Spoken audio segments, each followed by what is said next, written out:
Good evening, dear students. All of you are welcome in this e-learning session. In the series of our study, we were discussing about the part of speech, and in this series, we will discuss about the preposition. The preposition, which is called संबंध बोधक अव्यय in Hindi. Now we will start this lesson. What is the definition of preposition? So the definition is preposition is a word which placed before a noun or pronoun to show its relation with other noun or pronoun.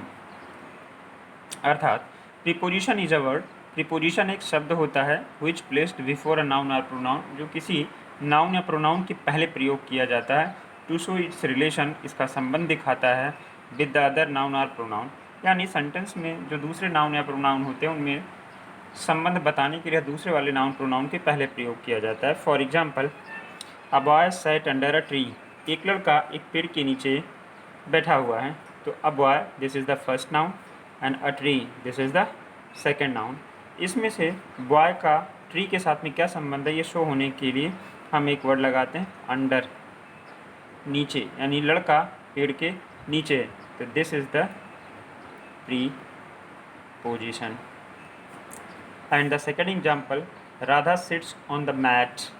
Radha चटाई पर बैठी है. The first noun Radha and the second noun the mat.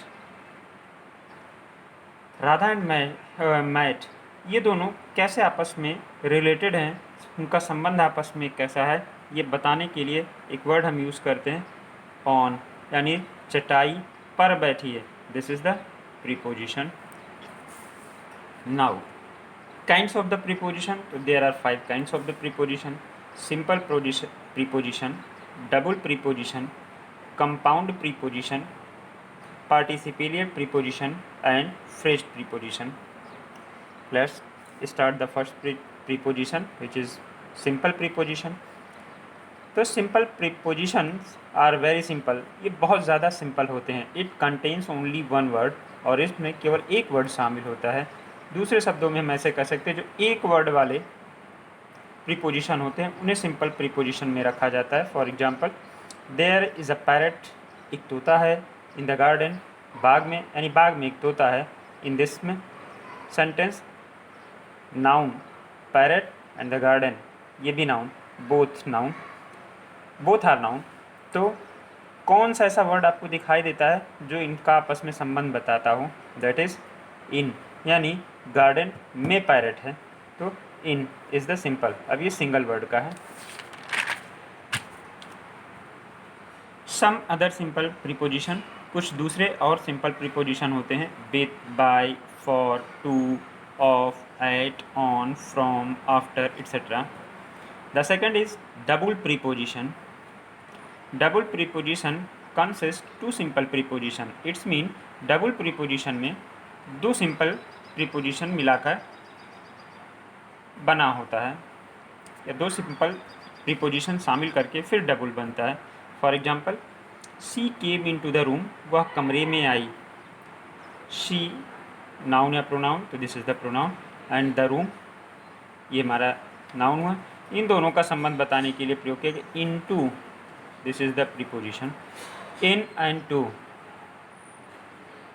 दो simple को मिला करके बनाया गया, इसीलिए डबल प्रीपोजिशन कहलाता है. सम अदर डबल प्रीपोजिशन, कुछ दूसरे, जैसे up to, out of, in to, from behind, from among, etcetera. ऐसे करके दो वर्ड से मिलाकर बने होते हैं दो सिंपल प्रीपोजिशन को. थर्ड है compound preposition. Compound preposition are those preposition. Compound preposition वो प्रीपोजिशन होते हैं which are formed by prefixing the preposition, जो बनाए जाते हैं प्रीफिक्स लगा करके. प्रीफिक्स मीन्स उपसर्ग, यानी उनके आगे कुछ जोड़कर, to a noun, adjective or an adverb, जो किसी नाउन, एडजेक्टिव या एडवर्ब के आगे जोड़कर बनाए जाते हैं. For example, he was standing before you. वह तुम्हारे सामने खड़ा था. ही प्रोनाउन, यू प्रोनाउन, दोनों का संबंध बताने के लिए बिफोर, फोर में बी जोड़ करके बनाया गया।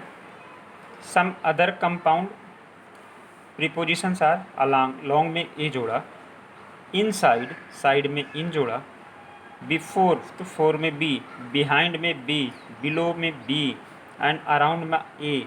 इस तरीके से प्रीफिक्स लगा करके बनाए जाते हैं और ये प्रीफिक्स एडजेक्टिव, एडवर्ब और नाउन हो सकते हैं। Next, participial preposition.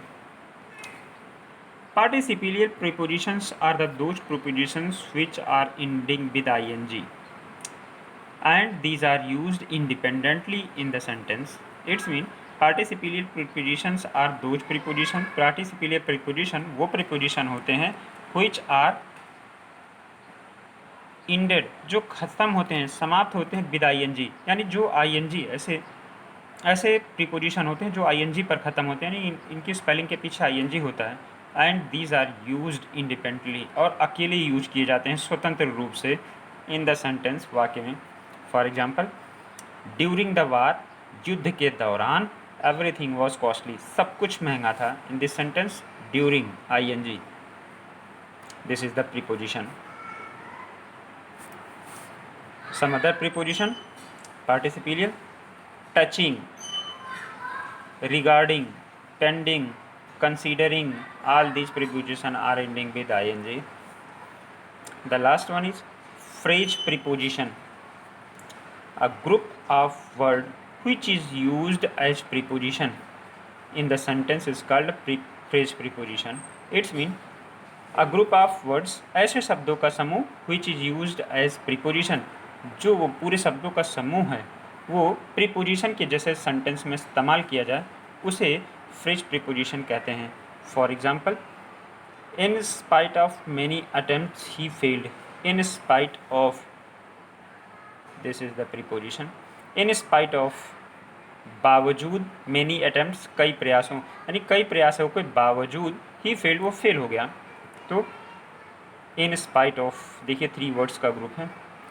In addition to this, he has many qualities, in addition to, this is the preposition. In addition to, इसके अतिरिक्त या इसके अलावा, ही हैज़ मैनी क्वालिटीज़, उसके पास मैनी मीन्स कई क्वालिटीज़, गुण या विशेषताएं हैं, यानी उसके पास इस गुण के अतिरिक्त और भी गुण हैं, विशेषताएं हैं। सम अदर एग्जाम्पल्स, यानी फ्रेज प्रीपोजिशन कुछ और कौन कौन से हैं? अकॉर्डिंग टू, जिसे लोग बताते हैं अकॉर्डिंग टू मी, मेरे अनुसार। इन फ्रंट ऑफ, सामने। ड्यू टू, कारण। इन प्लेस ऑफ, उसकी जगह पर। ऑन अकाउंट ऑफ, उपलक्ष्य में, कारण में। बिकॉज ऑफ, क्योंकि।